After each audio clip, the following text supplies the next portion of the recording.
flows through 10 countries. 2,845 kilometers from its source within the Black Forest to its delta estuary in the Black Sea.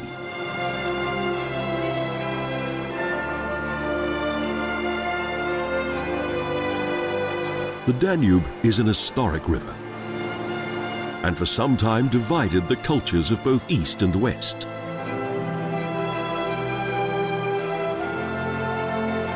It has been a transport and trading route throughout the millennia, connecting several important cities along its way.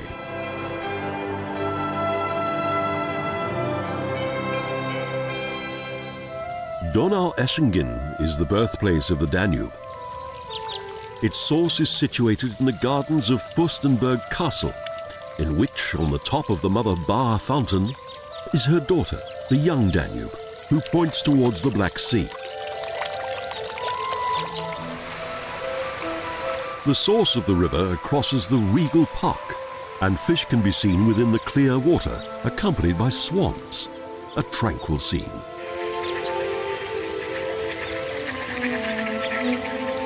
And an idyll that is in stark contrast to what is about to unfold. Further on, the small creek unites with the Breg and Briach. From that point on, this river becomes the Danube.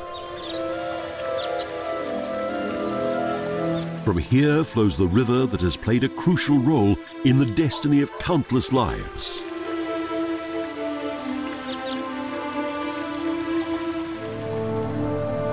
After around 200 kilometers in the valley of the young Danube, the Danube reaches Ulm, an important center of trade.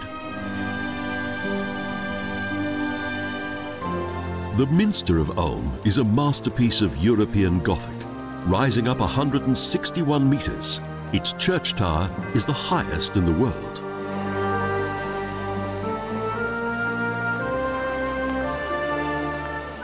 The settlement originated in 854 AD. In about 1165, Ulm was given the status of a city and became a free imperial city in 1274. In the 15th century, Ulm was one of the wealthiest cities in Europe.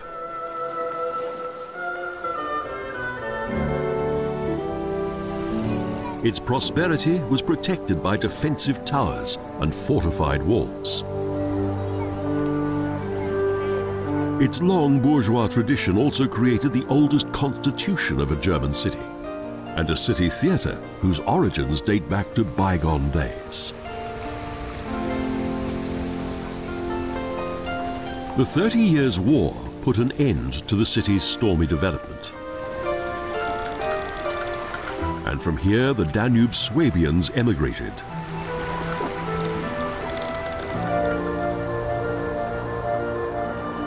Downriver Donauwörth is our next destination.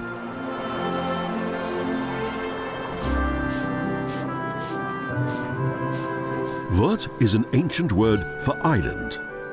Donauwörth developed from a fishing settlement on the Wornitz island of Ried, from where the river flows into the Danube.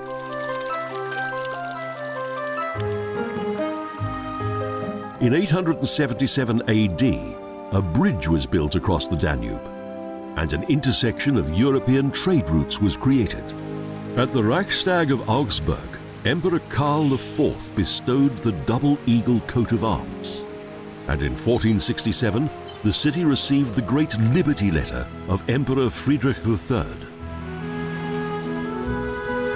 Market rights and the mint ensured economic progress and the wealth of its citizens.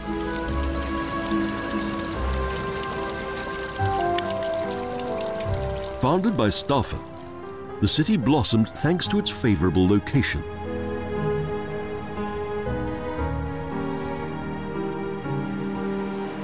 The Weltenberger Enge is one of the oldest nature reserves in Bavaria. Excursion boats bring visitors here from Kelheim. The Benedictine Weltenberg Abbey is situated in a sharp loop of the Danube.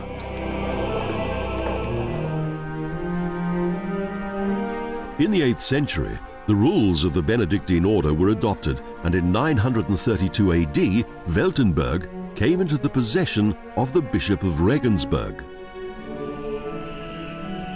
The church is deliberately kept dim in order to accentuate the dome, side altars, and high altar.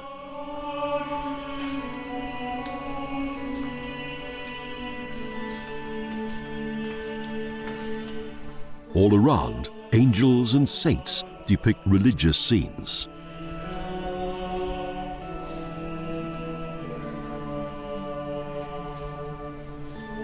The center of the inner dome appears to open up to the sky. However, the painting deceives the eye because in reality, the wooden ceiling is flat.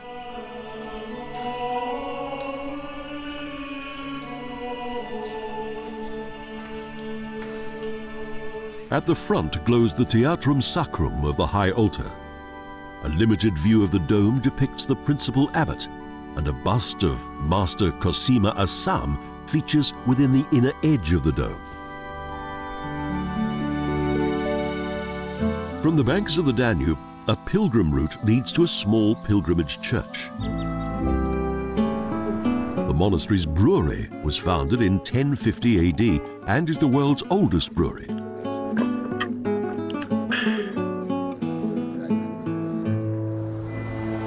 100 kilometers on is Regensburg, Germany's medieval wonder, capital of the Bavarian Oberpfalz, and also often described as Italy's most northern city. Much prized in Europe and designated by UNESCO as a unique cultural and historical monument, and also the hometown of Pope Benedict XVI. Its medieval city centre is well preserved.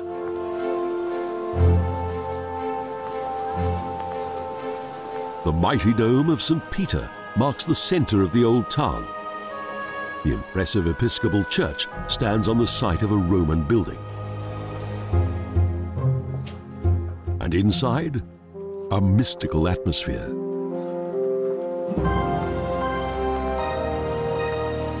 The facade of the cathedral tells its own story.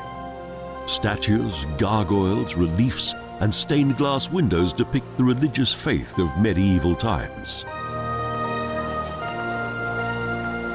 A mighty building in the style of French Gothic.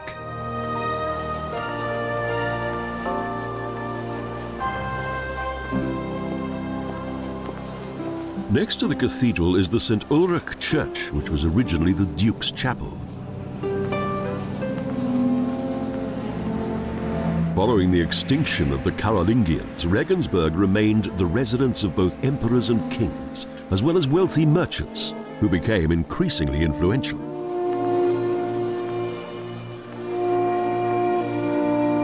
This all augmented the city's image and its inevitable prosperity.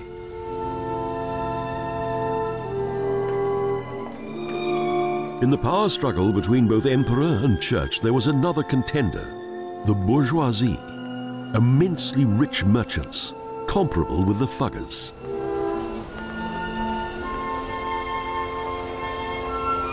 In 1245, Emperor Friedrich II decreed that the city should govern itself, headed by a mayor.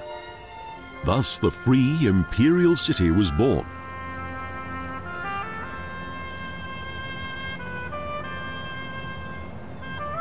The ancient town hall is one of the oldest in southern Germany and was built in the 13th century.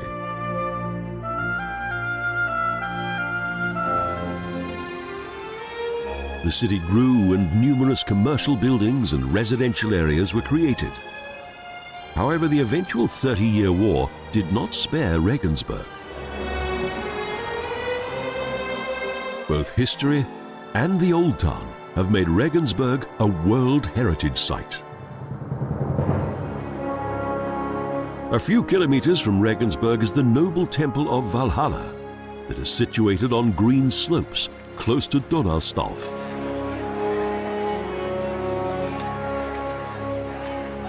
It was built at the command of Romantic King Ludwig of Bavaria.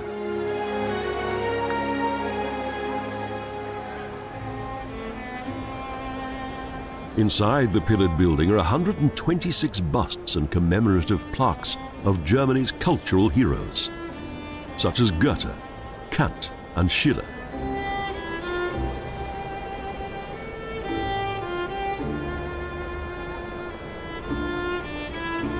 Valhalla represents the mythology of the ancient Teutons.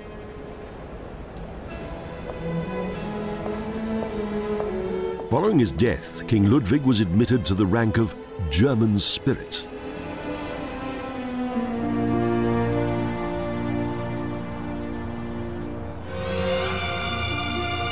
A further 150 kilometers downstream, the Danube reaches the bishop's town of Passau and is met by the rivers Inn and Ilz.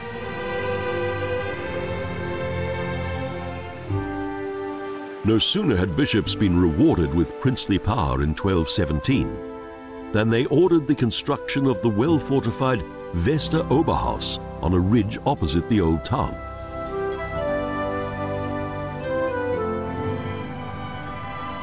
From here they had a fine view of the city and the Danube, and could therefore observe any threat of hostilities from afar. Both spiritual and temporal power were thus secured for centuries.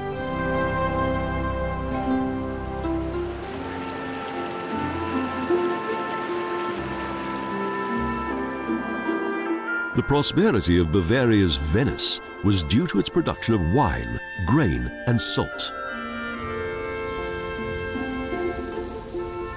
It was the clergy's most extensive diocese in the German language-speaking part of the region.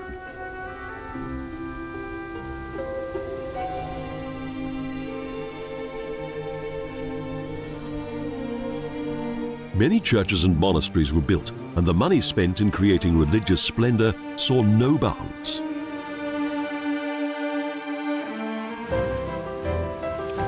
Residence Square with the fountain of the Wittelsbacher and the new residence. The stairwell was strongly influenced by the new residence in Würzburg.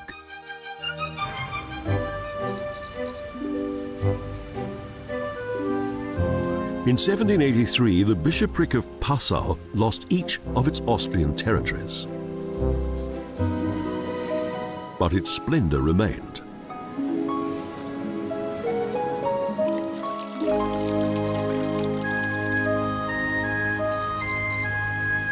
As well as the wealth of the bourgeoisie. The dignified town hall dominates Roman Square, close to the Danube Pier. The large city hall has stucco ceilings, historic paintings, and precious lead glass windows.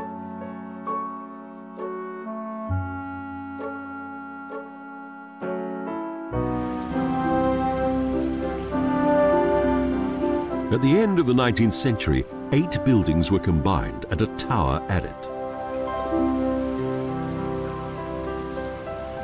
Its Venetian appearance characterizes the image of the city.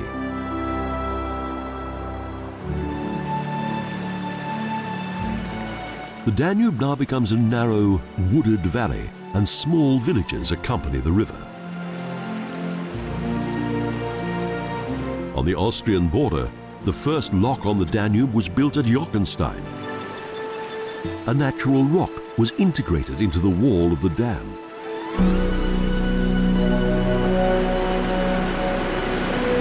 Eight meters of drop height produce 850 million kilowatt hours. Next, a rocky and wild, romantic landscape. We arrive in Schlögen, a tiny location from which a ferry transports hikers and cyclists across the famous river. This is followed by a volte-face of the Danube around 2 rocky mountains.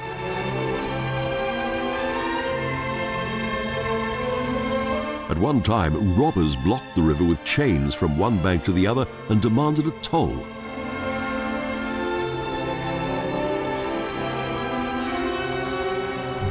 "50 kilometers and 2 locks further, we reach Linz. Linz on the Danube. This, the capital of Upper Austria, owes its good fortune to its strategic location at the junction of the Traun.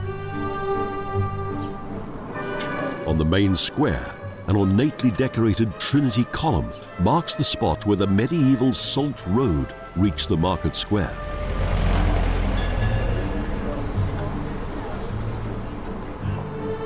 The Badenburgs built the city as a border fortress against the Bavarians. The Jesuits erected the massive Old Cathedral.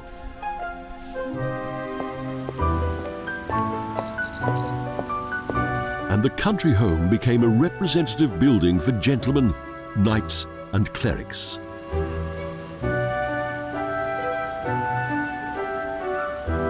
It was built on the site of a Minorites monastery.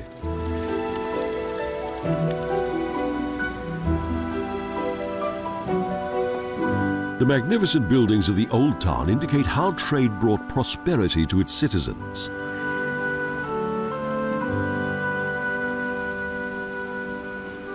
At the end of the 15th century, Linz had its heyday when Emperor Friedrich III had his residence transferred to the mountain fortress. He also made the city a provincial capital.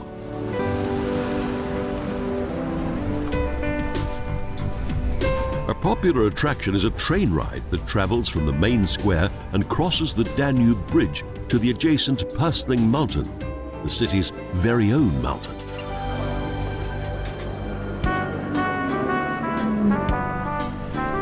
Linz was once the center of the Western Roman Empire, became an industrial city due to its steelworks, and was eventually designated as a European capital of culture.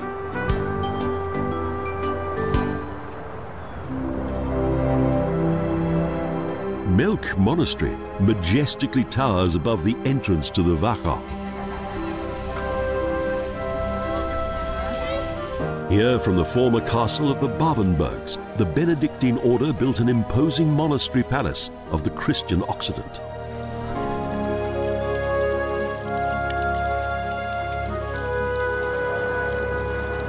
The imperial wing was created for visits by the imperial court. It now features numerous works of art.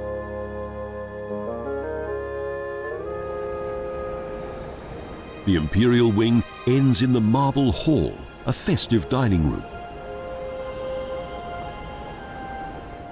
A spiral staircase leads to the Collegiate Church, one of the world's most imposing Baroque churches. Melk Monastery developed into a cultural, economic, and spiritual center.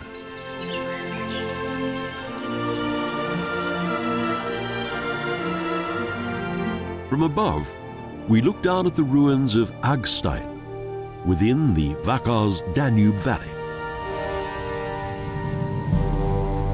Here lived the barbarous dynasty of Kernring's robber knights. The region's mild climate is ideal for vines and apricots.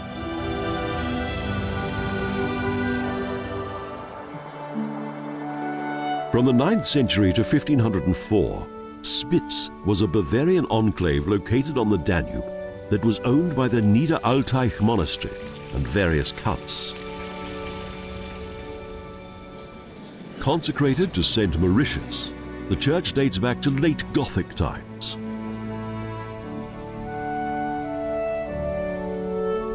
Spitz is picturesquely embedded within its surrounding vineyards.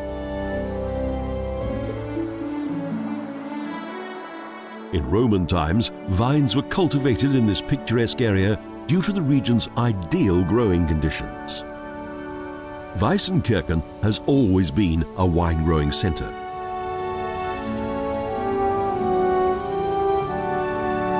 This row of houses facing the Danube is a splendid sight.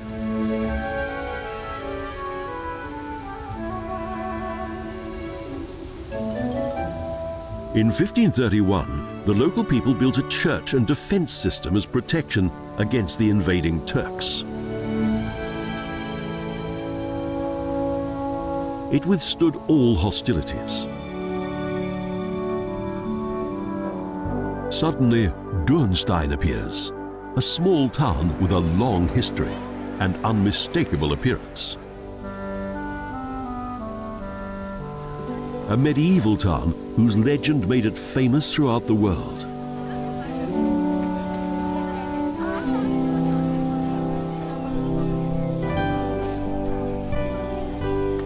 A renovated Augustinian canon monastery attracts visitors from each corner of the globe. Here, Provost Hieronymus Oebelbacher realized his ideas. Like a Baroque prince, he had the church, burial vault, chapel and crypt redesigned.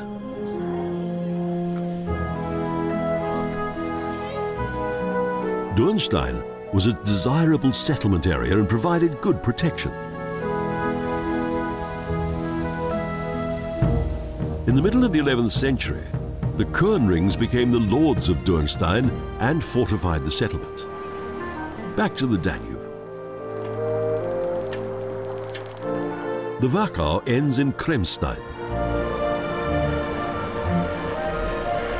Defensive gates guard the city, and its sacred monuments and more than 100 buildings provide an authentic picture of the Middle Ages.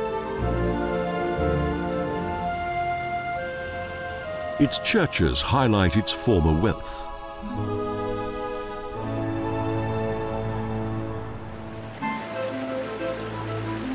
Further downriver are two locks before the gates of Vienna, a place in which both heaven and earth seem to meet. For almost 900 years, Klosterneuburg Monastery has had a special relationship in the spiritual, sacred and cultural life of Austria. In the 12th century, the Babenbergs under Leopold III moved here from Melk.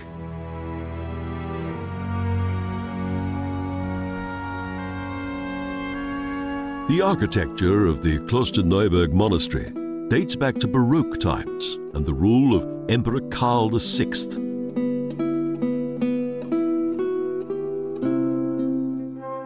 In addition to its fine sacred architecture, the Klosterneuburg Monastery engages with its worldly side, as can be seen in the emperor's private rooms.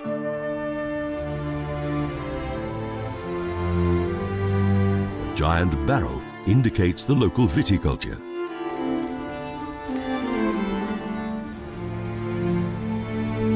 This splendid monastery has neo-Gothic towers, a Baroque interior adjoining Leopold's Chapel and Verduner altar.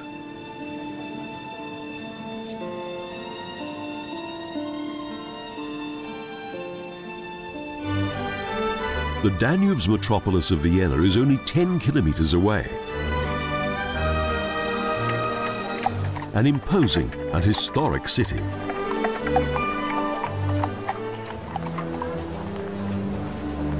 Vienna's St. Stephen's Cathedral, one of the most cherished buildings in Austria and also one of the most beautiful Gothic cathedrals in the world.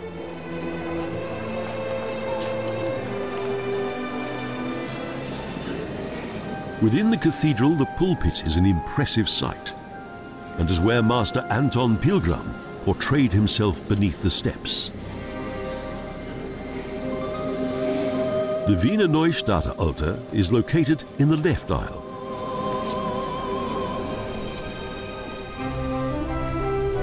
In days gone by, a world empire was directed from the Hofburg.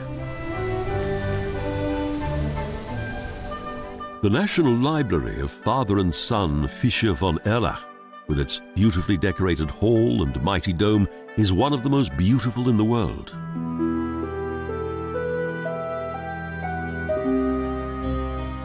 Today, the Imperial Chancery Wing contains the former court silver and table chamber. A place of courtly dining culture. The Volksgarten is next to the Hofburg, with classical Theseus temple amid the rosy splendor. The city park contains a monument of Johann Strauss, the world-famous composer of the waltz.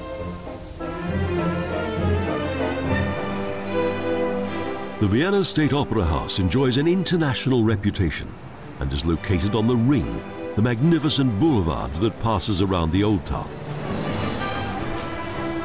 On the outskirts, as a summer residence, the Habsburgs had a huge castle built with a fine park that was designed according to those of Versailles. Royalty from Maria Theresia to Franz Josef and Sisi lived here in amazing splendor.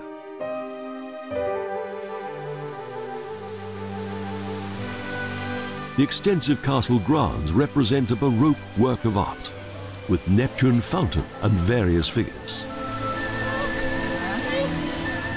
And on a hill, the Glorietta that overlooks Vienna. After Vienna, the Danube flows through the Danube Floodplains National Park that extends to the Slovakian border.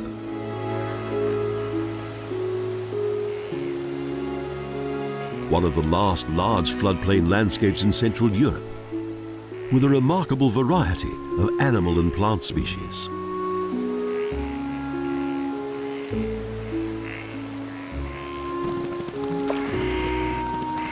Over the course of the last centuries, man has increasingly regulated and narrowed what were formerly wild flowing rivers, and has consequently changed this natural habitat forever.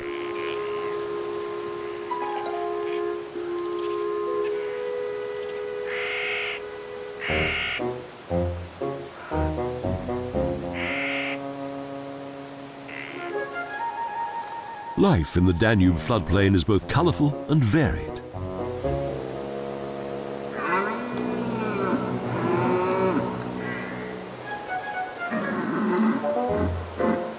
Here, the seasons can be identified in the flora and fauna, although the lifeline of this original landscape continues to be the Danube.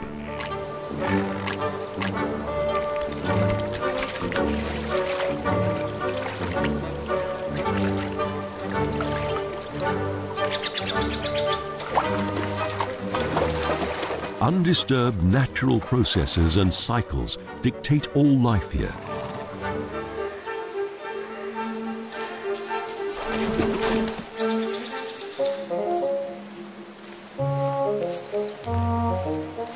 And there are no limits to its population.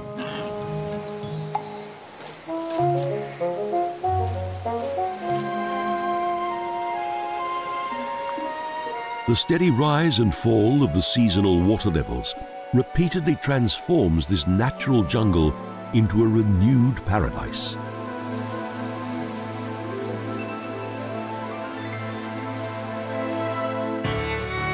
After a further 15 kilometers, we arrive at the Middle Danube and Bratislava, capital of Slovakia, a city with a long and colorful history. Klavne Nam is its main square, a popular meeting place with a nostalgic atmosphere.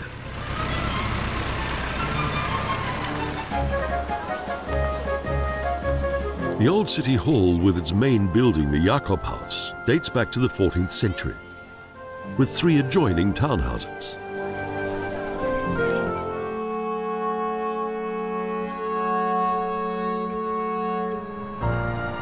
For 250 years, Pozsony was the capital of Hungary.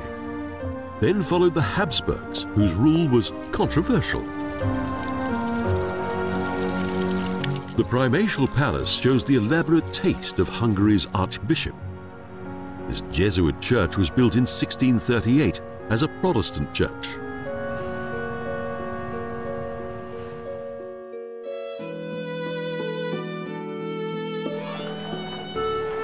Small romantic places lead to a Franciscan monastery that is no longer recognizable as a monastery.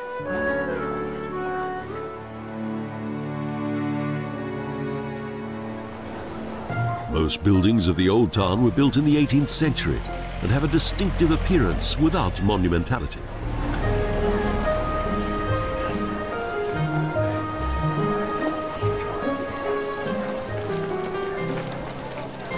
Trees, statues, cafes and restaurants, plus a narrow strip of water, accompany the Fiesdolanovo now along a lengthy pedestrian boulevard.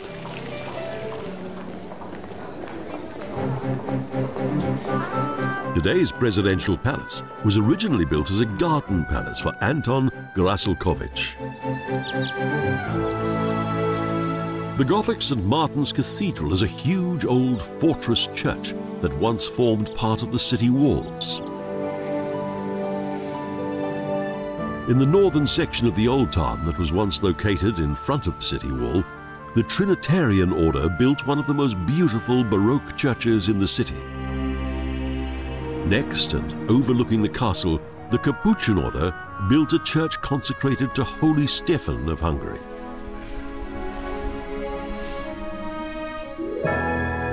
The huge fortress is the city's largest historic building.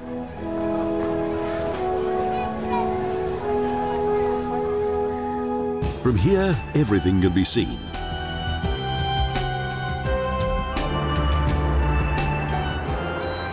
For centuries, Bratislava was a junction of historic trade routes that fused together various cultures. The Danube was their lifeline.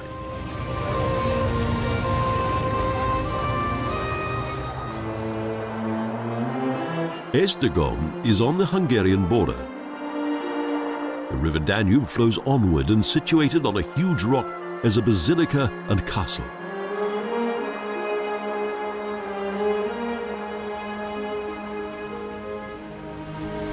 Above Viceváros, a water town, is a mighty cathedral and castle ruins of the Magyars princes.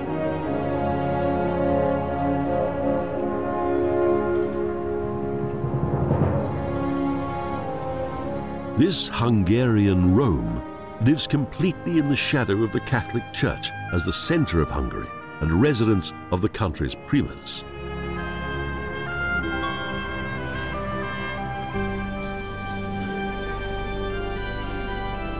On April 23, 1822, the foundation stone of the basilica was added to earlier church buildings after Vienna's imperial court helped return the city's archbishops back to power.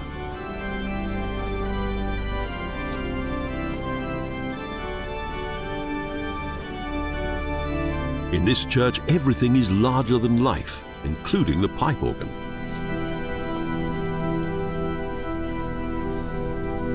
Particularly well known as the Bakoch Chapel, situated in the left side nave.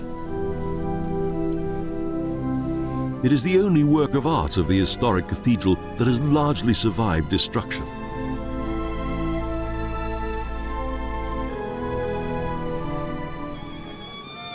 Deep beneath the church, the crypt is decorated in Egyptian style. It contains the tombs of several archbishops.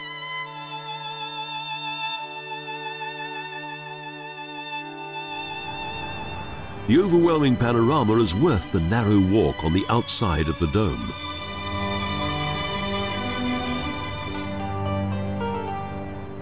Opposite the cathedral are the partially reconstructed remains of a royal palace. Formerly the residence of Hungary's monarchy for around 250 years.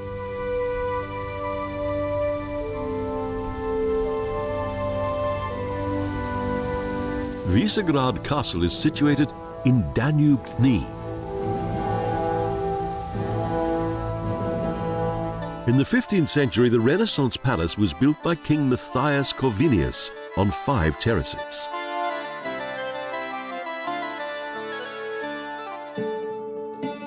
"350 rooms decorated with marble and gilded columns, a paradise on earth," as the papal legate once reported.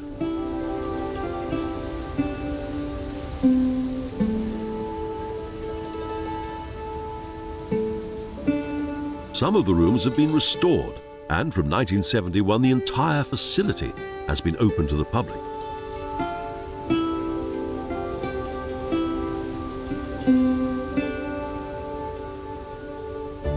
The ruins of the High Castle are located at an altitude of 329 meters. From here, there's an all-encompassing view of the course of the Danube. The castle's imposing dimensions and sturdy construction are still visible. The course of the Danube to Budapest is flanked on both sides by low mountain ranges and referred to as the aforementioned Danube Knee.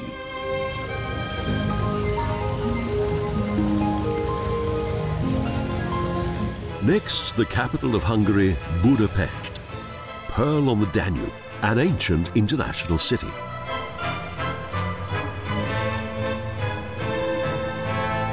Welcome to a city whose tumultuous history has resulted in a positive future.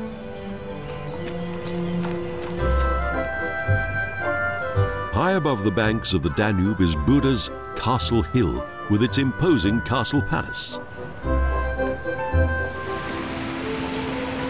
The Matthias Church is a reminder of the founder of the Hungarian state, King Stefan. And the Fischer Bastion leads to a medieval fish market.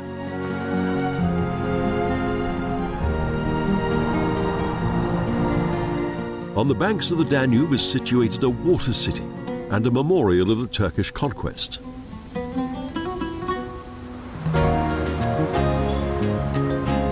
At the foot of Gellert Mountain, Elizabeth welcomes all and is where the citadel of the Habsburgs once demonstrated their power.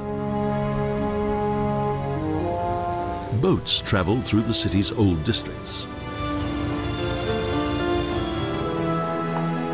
And Pest invites with squares and noble coffee houses. Traditional buildings of the so-called period of promoterism decorate the inner city. And the now fashionable historic buildings in Godstu Court.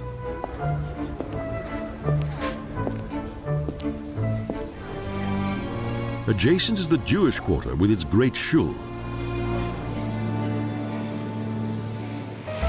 The Café New York is well worth a visit. The Parliament is a major landmark. Its monumentality is also reflected in its interior, a sign of indomitable national pride. St. Stephen's Church radiates greatness and splendor.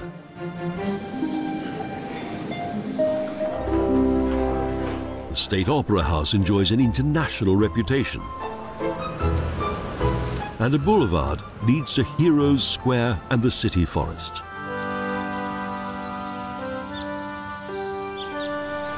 Situated in the middle of the Danube, Margaretas Island is a recreation area.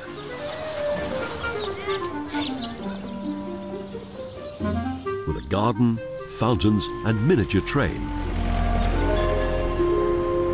We end our visit to Budapest in dreamy Óbuda.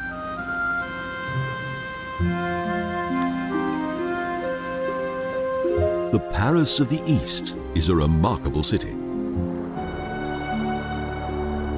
From Budapest, ships travel out into the Hungarian section of the Pannonian lowland.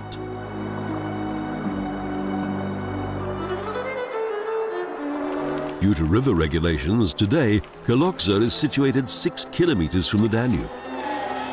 Paprika determines life here, and it even has a museum of its own. Here, the local people's connection with paprika is presented in fine detail. The village museum features peasant costumes with floral embroidery, old furniture, and numerous objects in a reed-covered farmhouse.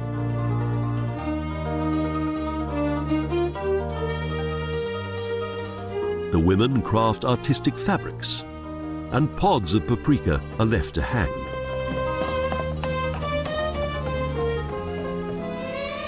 The archbishopric was founded in 1002 by Stephan I. There's a puszta performance in a tzada. Galloping wild horses appear, followed by a short carriage ride, and puszta shepherds demonstrate their acrobatic ability.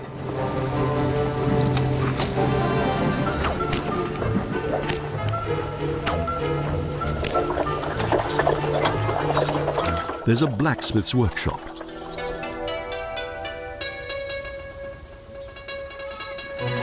And typical animals of the steppe.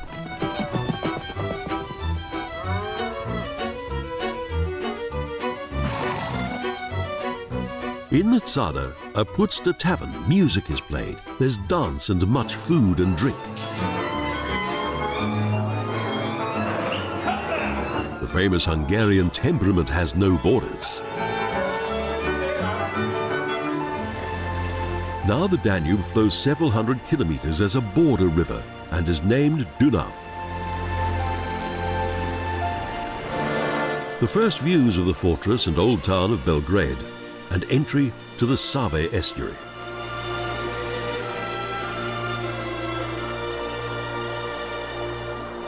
We arrive in the capital of Serbia. From the time of the Romans until the Second World War, the White City on the high plateau was conquered, destroyed and rebuilt countless times.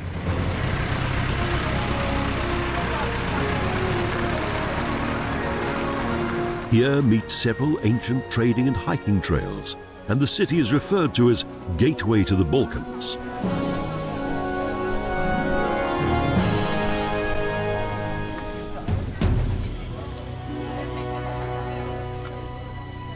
This was also the border between the Habsburg and Osmanian empires, between Christianity and the Muslim world, between Occident and Orient.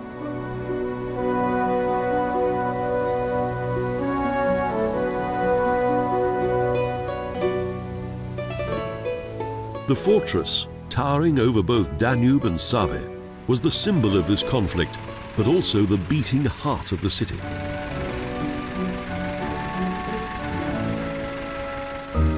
Today it's a popular landmark and a much frequented recreation area for the city's inhabitants. Architecturally magnificent buildings can be found in the pedestrian zones and large squares, and Western restaurants, hotels, cafes and shops.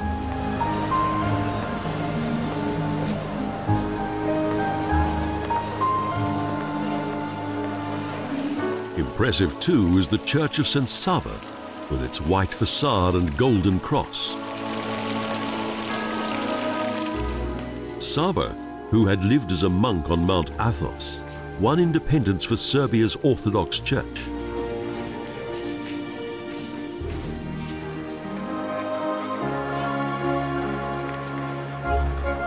Everywhere is full of joie de vivre and the love of culture and architecture, and a desire to forget the conflicts of old.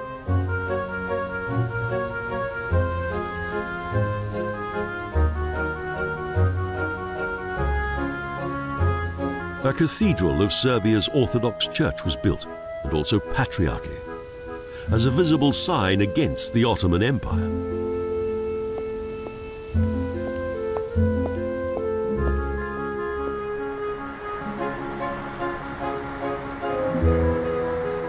Belgrade is reborn. The Danube exits the Pannonian Basin and the South Carpaths become less distant. The river squeezes itself between numerous mountains, and citadels and fortresses are witness of its turbulent history.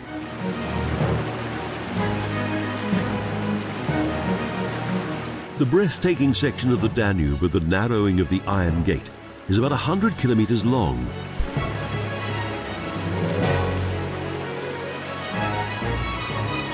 The passage is considered to be the most difficult and dangerous in the course of the river.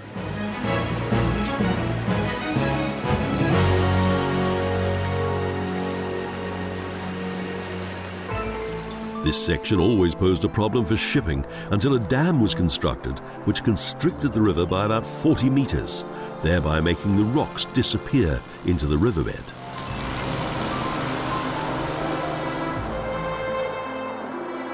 We pass by a signal station which became a small Orthodox church, and the Mrakonia Monastery.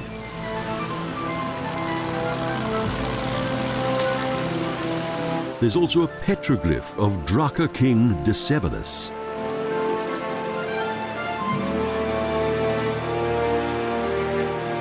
Followed by Emperor Trajan's marble tablet, a reference to the construction of a road within the rock. Following 8 years of construction, this Romanian-Yugoslavian venture was inaugurated in 1972, the double lock and embankment dam of Đerdap 1. 17 villages were flooded and 25,000 people had to be resettled.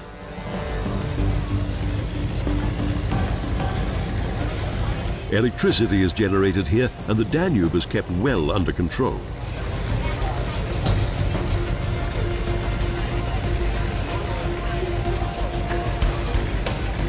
The vessels are either lowered or raised 16 meters, and each lock chamber can hold up to 12 ships.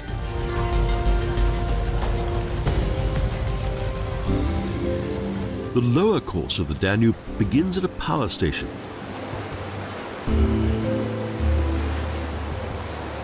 The river once again becomes a border, this time between Romania and Bulgaria, and is where the new Europe Bridge connects the two countries.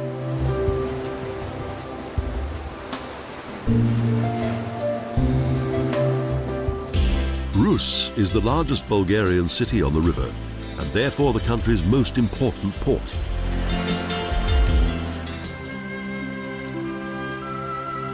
Often referred to as Little Vienna, this small town is a cultural center in northeastern Bulgaria, with an opera house, theater, and philharmonic orchestra.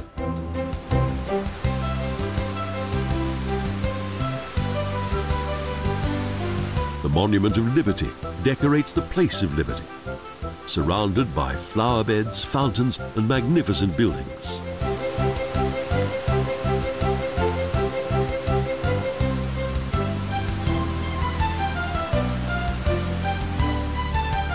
Dating from 1861, the National Theatre is undoubtedly one of the most magnificent buildings of the period of promoterism.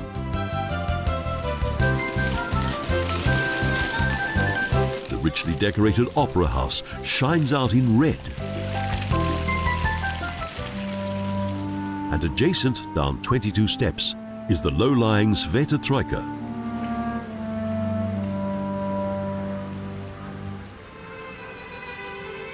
With elaborate icons and sacred carvings.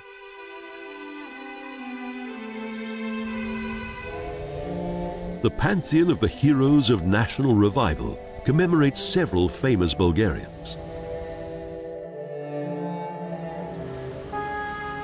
And streets that contain many buildings and churches are reminiscent of a time when free trade on the Danube resulted in much prosperity.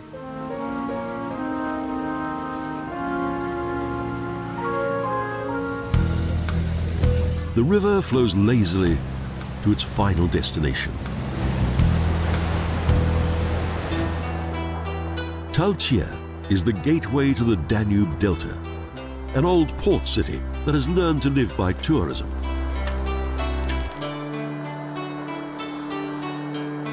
The modern Donau Delta Museum features nature with both fresh and saltwater fish.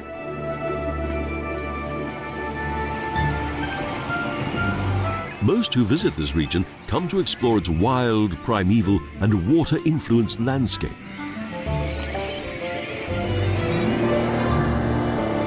The Danube flows into the Black Sea by way of 3 tributaries.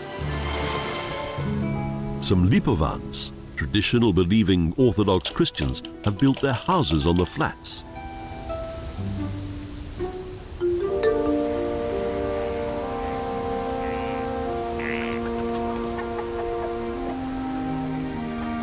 Particularly surprising are the dunes and forest areas of Letia that are situated on a huge sandbank.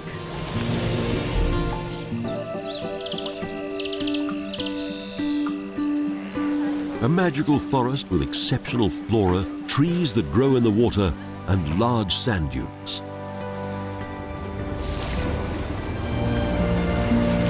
The pelican is king of the delta, as swarms of them pop up and down in the water. The Danube ends in the port town of Sulina Delta, in which a cathedral serves as a reminder of liberation from the Turks.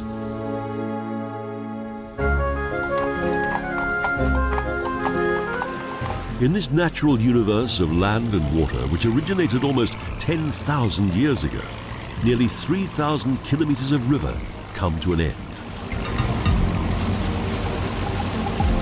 This majestic river flows through unique natural landscapes, royal cities, and diverse cultural spaces. The Danube is a multicultural European lifeline, a magnificent waterway that flows through both history and time.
Slovenia, a Central European country at the geographical intersection of three worlds: the Alps, the Mediterranean, and the Pannonian Basin. A splendid country between wine, sea, and karst, the Alps and the Adriatic.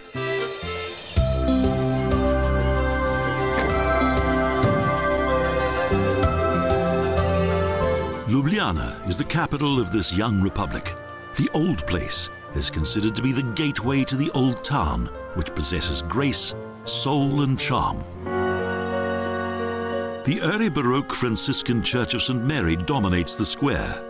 It was built in the middle of the 17th century, with a monumental main altar.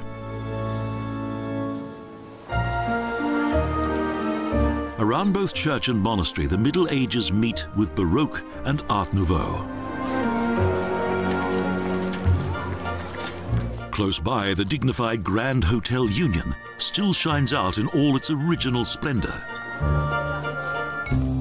including a traditional Viennese coffee shop.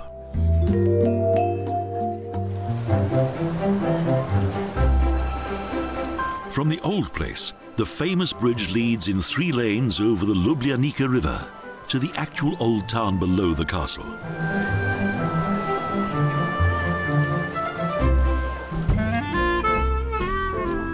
Just to the left, along the river shore, is the covered market, roofed colonnades in antique style, and in the basement, the fish market got housed.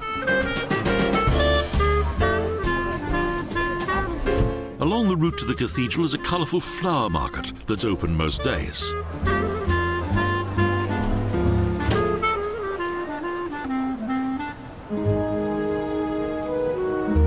Stolnica Cathedral was built in the 17th century according to the design of Venetian architect Andrea Pozzo. Its interior in opulent Baroque. Nearby, the seminary and the city's oldest public library.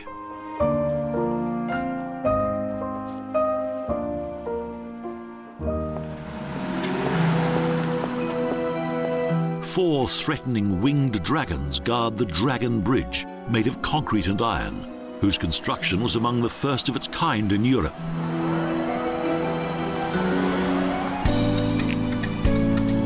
A monument of poet Valentin Vodnik is located on the edge of the market square. Here, local farmers offer fresh fruit and vegetables each day from their crowded market stalls, a sumptuous feast of all the senses.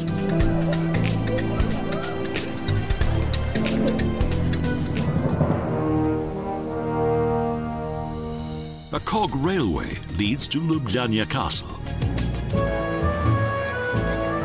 The Slovenia Acropolis is situated on the 400-metre-high Castle Mountain, which was inhabited at the time of the Illyrians and Celts. A former watchtower, it was later transformed into both a fortress and castle.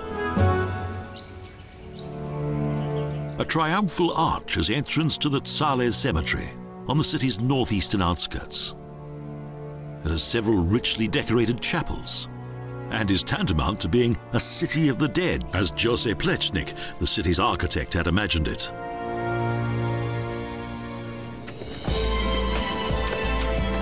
Next we explore Ljubljanica from the river.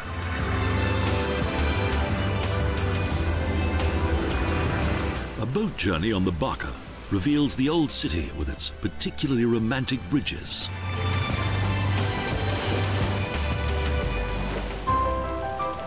Mesny Trik is the heart of the old town.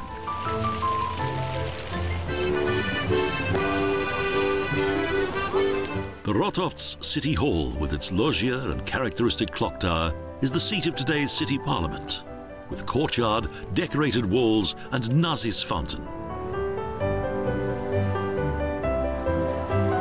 All framed by elegant mansions and palaces.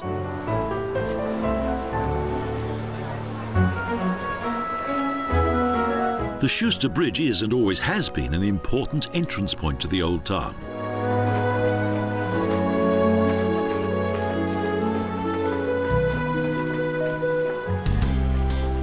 At the end of Stare Trygg is a small square with an eye-catching Hercules fountain.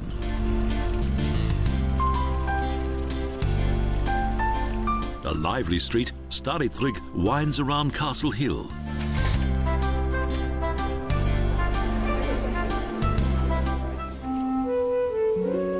A statue of Mary and the Mollis Jacob Church mark the end of the old town. The church's interior was created by Robber.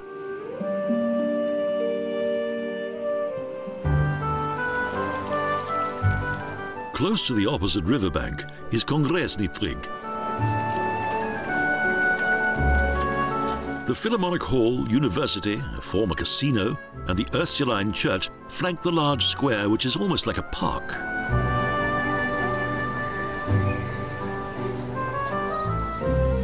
Tivoli Park, to the west of the city centre, is the city's largest park and green lung of the city. Ljubljana has everything in miniature. A city with spirit and joie de vivre and the laid-back attitude of the south.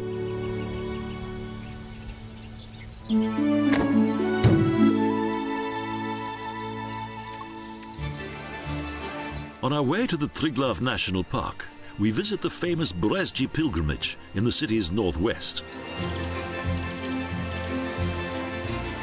Pope John Paul II attended St. Mary's Church, which became famous for its miraculous cures.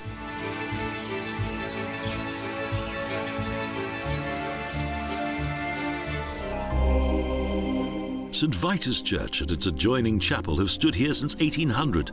An image of Mary was worshipped here.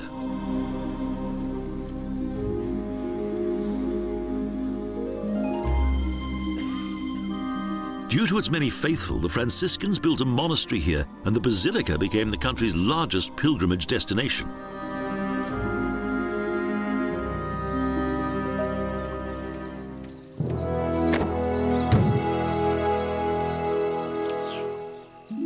Our journey through the Triglav National Park begins on the northern edge of the triangular border of Slovenia, Italy and Austria, in Kranjska Gora. This, the best known and most well-equipped ski resort in Slovenia, is growing in popularity each year, including the summer months.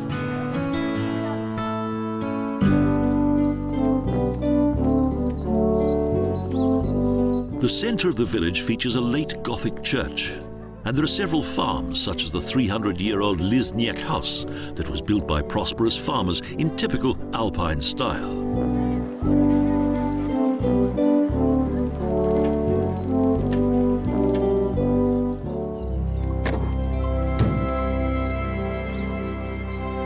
The first mountain massifs of the Julian Alps reflect in the small Lake Janca, which lies just beyond Kranjska Gora, en route to the Vrisic Pass.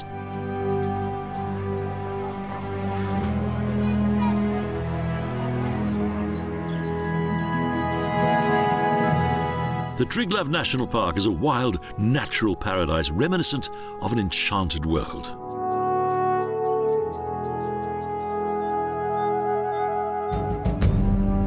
On a slope that leads down to the Trenta Valley is a monument that commemorates mountaineer and writer Dr. Julius Cugi, who discovered both this location and the Julian Alps. It contains karst and limestone, deep gorges and raging rivers,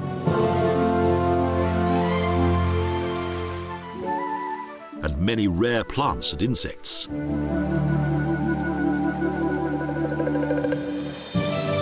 During the Ice Age, the wooded valleys of today were the foothills of various glaciers.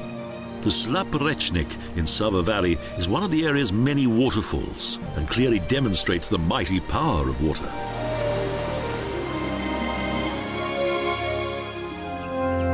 This is also a well-known vantage point of the 1,500-meter towering north wall of the Triglav Massif.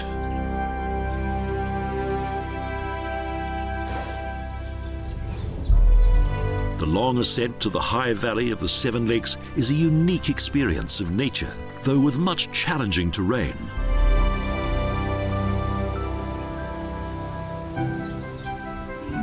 The tranquility and beauty of nature reveals a hidden wonderland. Many of these remarkable alpine flowers are endemic and can only be found here in the high mountains.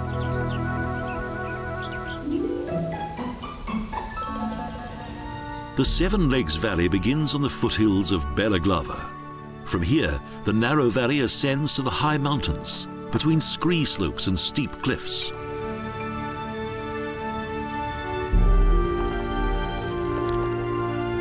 Again and again, further lakes appear, well disguised among tall cliffs, their water reflecting the radiant mountains.